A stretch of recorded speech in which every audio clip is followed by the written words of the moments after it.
Got a guy here armed with the SVD. Shoot, if I get too close, they kind of go away. Rifle Grenadiers, they've got their, rifle grenade pouches down there. Guy here armed with a PKP.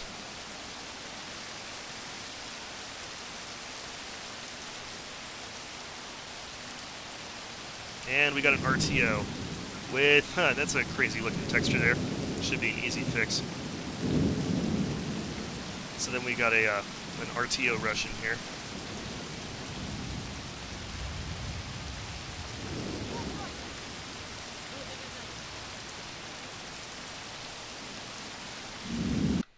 And Ukrainians.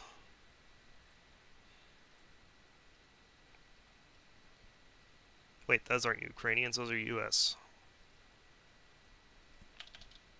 Anti-material rifles will disable destroy light vehicles, but honestly, I wouldn't count on it, because often those vehicles can defend themselves and they've got a weapon that's way nastier than a 50 cal sniper rifle. That 50 cal sniper rifle seems really awesome until you've got automatic grenade launchers raining grenades on you. So you need to be really careful how you use them, because if they get spotted, they're going to get toasted.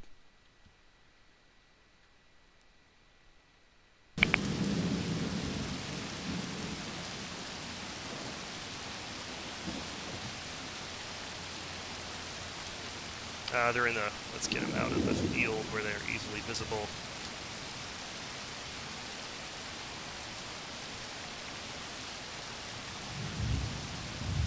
And Ukrainians.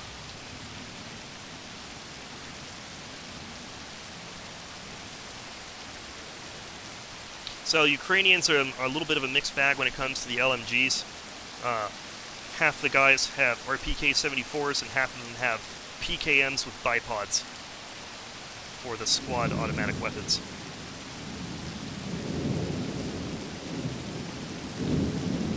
There's a, it's not textured yet, but you can see on this RPG it's got a night vision sight on it.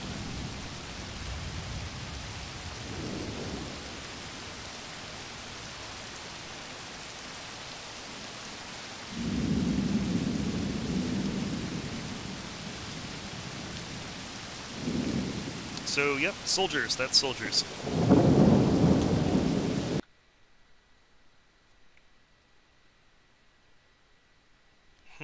Okay, so before I exit, was there any vehicles that anyone wanted to look at? Just shout it out in chat.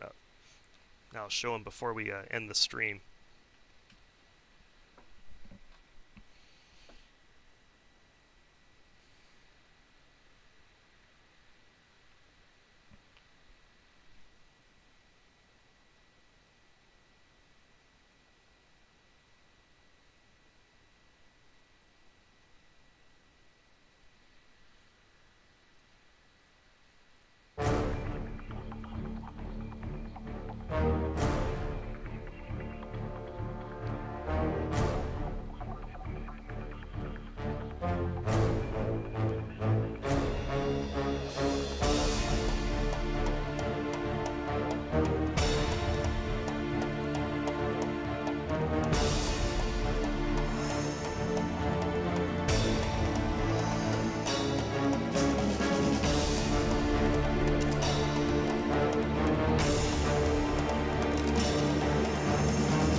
Okay, we got some suggestions in, so let's go.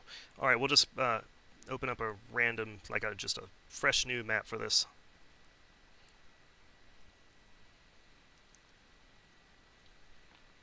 Alright, we got a couple suggestions so far. Let's do some Ukrainian tanks. The US does not have any AA vehicles. Excuse me.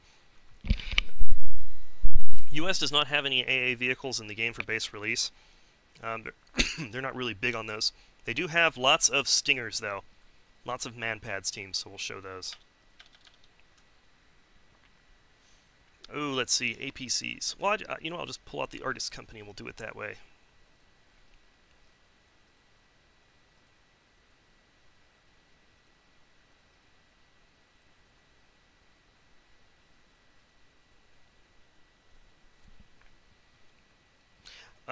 Pseudosum asks, is there animations for AA infantry firing their weapons? Yes. They will point them skyward, they will shoot, and there will be a giant smoke trail that goes way off into the sky. Okay, so let's just go ahead and show US vehicles, I guess, with some Ukrainian vehicles.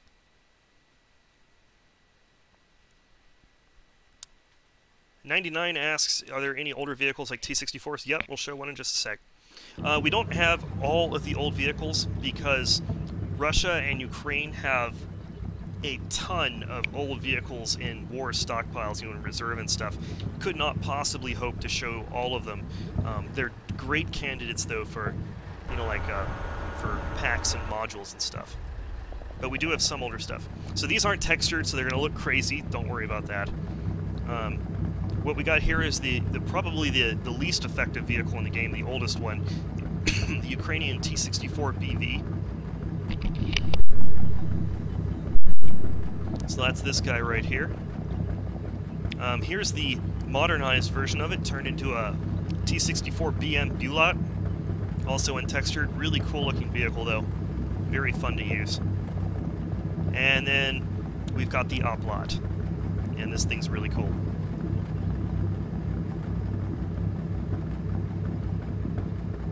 Very weird looking turret. It's very futuristic looking. Alright, US, there is a request for some APCs.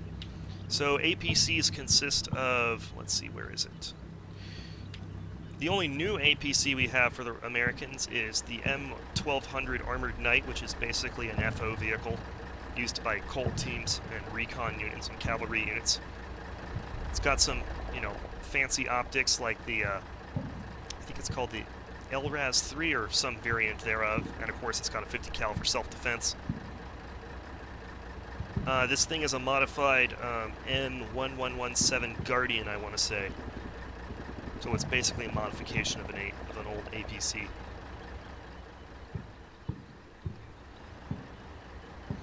Strikers, I know the guys who have been tuned in the whole time have already seen them, but someone asked for them. All the Striker variants are back in addition to the Mortar Striker. No longer do they have, for Black Sea, we're not doing Slammer. Maybe it'll come in as an option in the future. Instead, they are armed with, they're equipped with ERA blocks.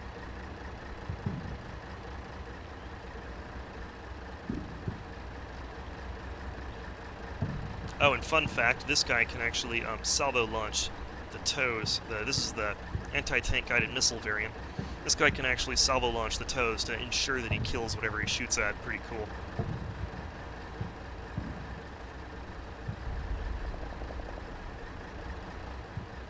And there's the mortar variant. And yeah, and just the standard, you know, bog standard troop carriers. Humvees. You got flatbed Humvees. And, you know, the normal Humvees with turrets and all that good stuff. We've also, where are they? They're around here somewhere. Ah, yes, okay. Some of you will remember the M707 Knight from Shock Force and how many people hated it because it couldn't shoot.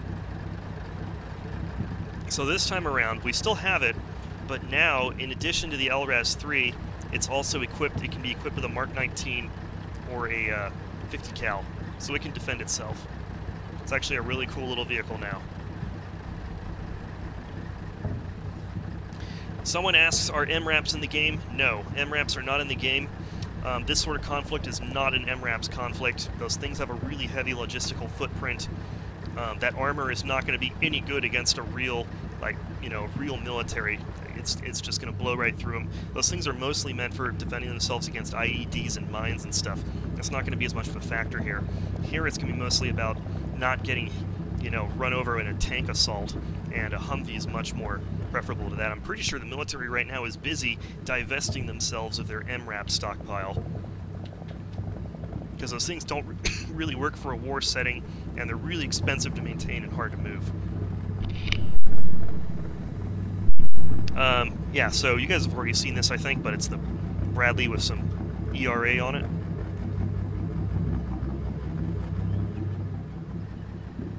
LMTV. 1064A3, the mortar variant of the M1113. And, of course, the Abrams. So that's U.S. vehicles.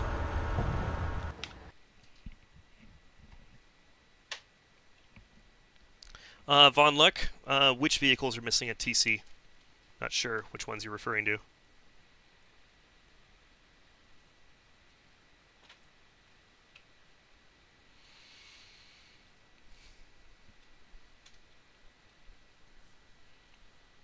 So anyways, TONE-wise, lots of formations, organized by brigade type like it was in Shock Force. One new thing we've done that I'm really happy with is we've introduced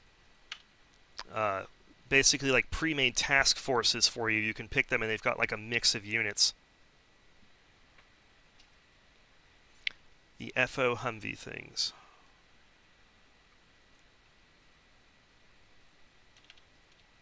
Are you talking about the Recon Humvees?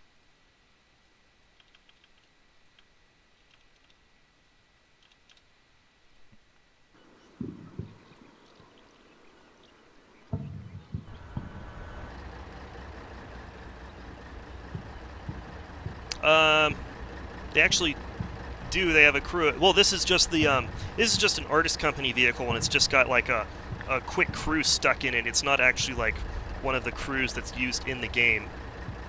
If you're referring to like it needs 3 guys, yeah, it's not actually like. So the way it works in the actual game, this is just an artist company thing. It's like a quick formation for the artist to, that has all the vehicles in it, so the artist can quickly look at it. I just quickly like threw a crew on these things, so it's not really accurate, the crew allocations. The way it works in the game, though, is we have the we typically have the crews for these Humvees split into 2. We have 2 guys dedicated to the vehicle that are man the weapon and drive it, and then there's also a couple guys that ride in it, and they can either stay in it or they can dismount and like recon forward if they need to. So it gives the player more flexibility in how they want to utilize the vehicle. Anyways, yeah.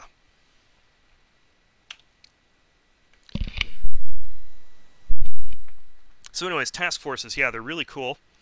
Every one of the major battalions has a task force variant, or for the Russians and Ukrainians, it's called a battalion tactical group, and it basically mixes together different assets to create like a more tailored force that's more useful for various situations.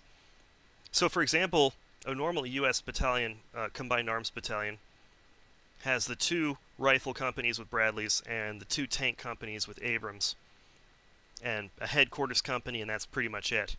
The task force, though, hold on, let me get rid of this.